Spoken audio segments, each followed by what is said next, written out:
Hello बच्चों, चलिए आज की क्लास को स्टार्ट करते हैं।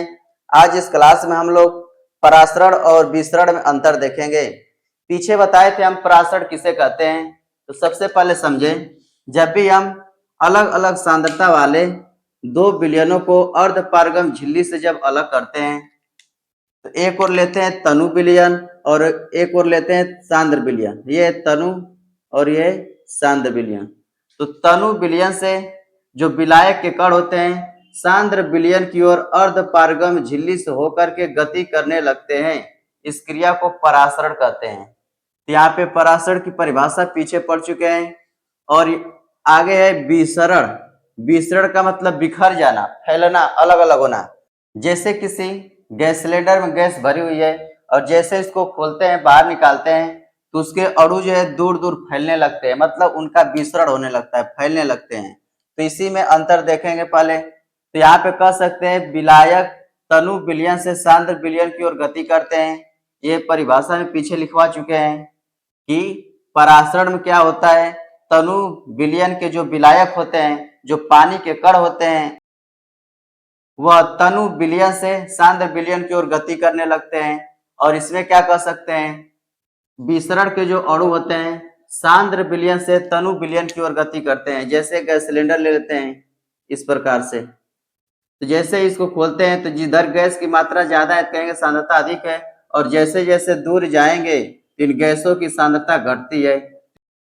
तो इसको कह सकते हैं अधिक सांद्रता से कम सांद्रता की ओर गैस के कण जो है गति कर रहे हैं। तो कह सकते हैं कि जो विसरण होता है, विसरण में जो अणु होते हैं सांद्र विलयन से तनु विलयन की ओर गति करते हैं। जिधर गैस अधिक है उधर सांद्रता कहेंगे अधिक है, और जैसे जैसे गैस फैलेगी तो उसकी सांद्रता कम होती जाएगी। तो यहाँ पे इन दोनों के अंतर में देख सकते हैं, सबसे पहला नंबर। दूसरा दिया है अर्धपारगम झिल्ली की आवश्यकता होती है।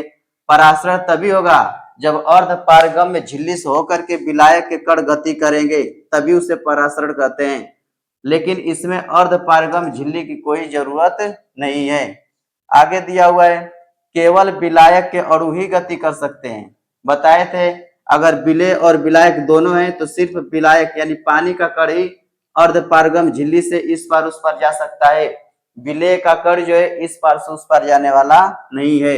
इसमें क्या कह सकते हैं, विलेय तथा विलायक दोनों के कण गति कर सकते हैं। कैसे में, अगर हम कोई पानी ले लेते हैं, कोई विलयन ले लेते हैं और उसको छिड़कते हैं तो वहां पे नमक का कण और पानी का कण दोनों के कणों में विसरण हो सकता है। तो यहाँ पे कह सकते हैं चाहे विलेय हो चाहे विलायक हो, दोनों के कण में विसरण हो सकता है। विसरण का मतलब फैलना। आगे दिया हुआ है परासरण केवल द्रव में ही होता है, लेकिन जो विसरण होता है, विसरण द्रव का भी करवा सकते हैं, गैसों का भी करवा सकते हैं, दोनों को विसरित कर सकते हैं, फैला सकते हैं।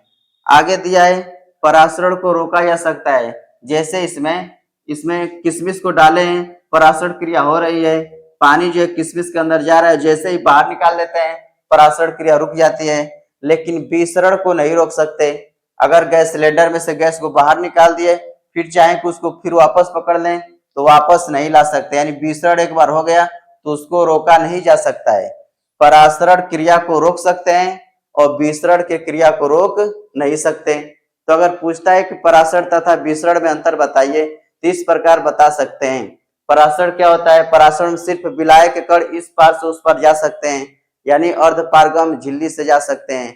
या ऐसे बोल सकते हैं सिर्फ पानी के कण ही गति करते हैं परासरण क्रिया में। और इसमें कह सकते हैं कि पानी और नमक दोनों के कण गति कर सकते हैं। इसमें बता सकते हैं कि जो परासरण क्रिया होती है इसको करवाने के लिए अर्धपारगम झिल्ली की आवश्यकता होती है। इसमें किसी भी प्रकार की झिल्ली की आवश्यकता नहीं होती है। इसमें चाहे तो ठोसों को भी परासित यानी विसरित कर सकते हैं। विसरण में अगर हम ऐसे ले लेते हैं धूल लेकर के फेंक देते हैं, जैसे होली में अबीर फेंकते हैं तो उसमें अबीर का विसरण हो रहा है, ठोस पदार्थों का भी विसरण करवाया जा सकता है। लेकिन जो पानी होता है उसमें अपने आप विसरण हो सकता है। पानी और गैस में, पानी और गैस जैसे जैसे बारिश के दिनों में या कह सकते ठंडी के दिनों में गैस और पानी जो कुहासा के रूप में जो है विसरित होता रहता है, चारों ओर फैलता रहता है।